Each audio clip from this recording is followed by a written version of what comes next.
Hi, I'm Rick Phillips, and this is From Photo to DVD, Preserving Those Precious Memories.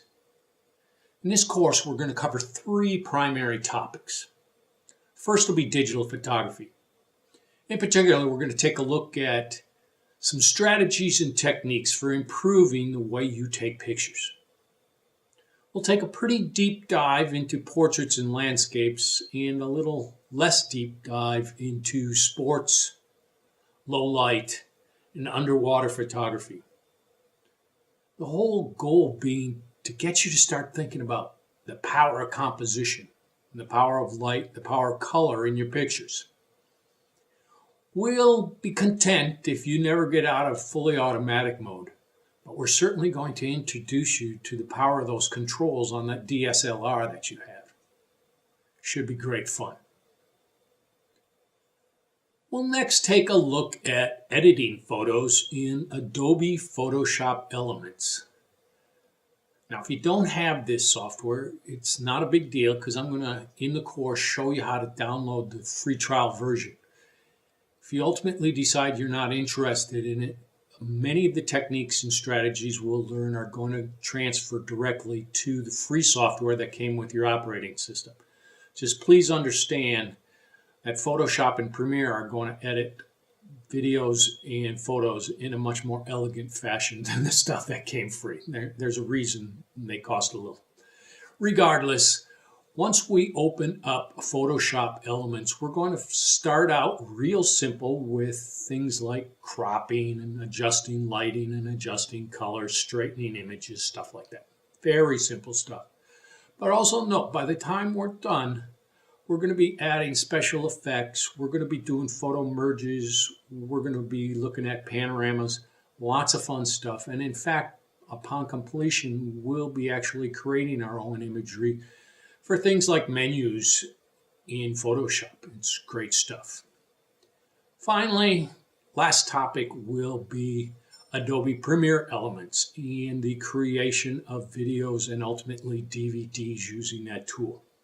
Again, starting out real simple, single timeline, some photos, maybe a camcorder video, transitions, music, narration, stuff like that.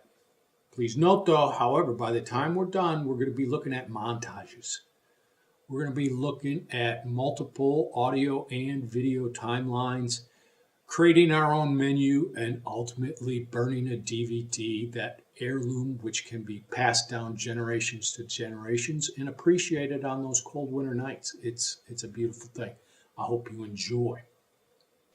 As to what you're going to need, I already mentioned you're going to need the Adobe Photoshop and Premiere Elements software, but not to worry, I'll show you in the course how to download the free trial version. If you ultimately decide to purchase, that's great. If you don't, use the free stuff which came with your operating system. Second thing you're going to need is a pretty decent laptop or desktop. This software requires quite a bit of resource, and quite simply, your phone and or your tablet are probably not going to get it done. Third thing you need is a digital camera. If we're going to do all this, you need to be able to take some pictures. Now, a cell phone officially qualifies as a digital camera, and if that's all you have, then great. However, if you do have a digital single lens reflex, DSLR, we're going to be able to take you a lot further because we're going to study up and down on the controls on that thing such that you can be using it as a real art tool. Should be great fun. Final thing you need for this course is some simple intellectual curiosity. I'm going to be testing you throughout. Go out there and learn some more. Be creative. Think about how you can utilize these things in your day-to-day lives. Take advantage of them. If that's the kind of life you like to lead, you and I are going to get along perfectly well because I'm a firm believer in you got to learn something new every day. As to who is best suited for this course and who's possibly not well suited, best suited, again, are people with a strong intellectual curiosity, particularly interested in digital photography, and the ability to get those pictures off their camera and into something that they can cherish and check out on a day-to-day basis instead of sitting on their phones, sitting on their camera, or sitting in photo albums in a closet that never gets opened.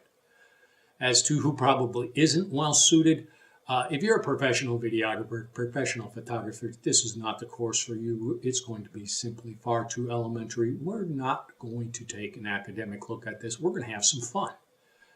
All right, that pretty much concludes it. If you want further detail on myself or the course, I suggest you check out my website at www.digitalmiddleage.com. My full profile's there, as well as a description of this course. Of course, Udemy has similar information, but not quite as in deep. Thanks for listening. As I suggested, learn something every day.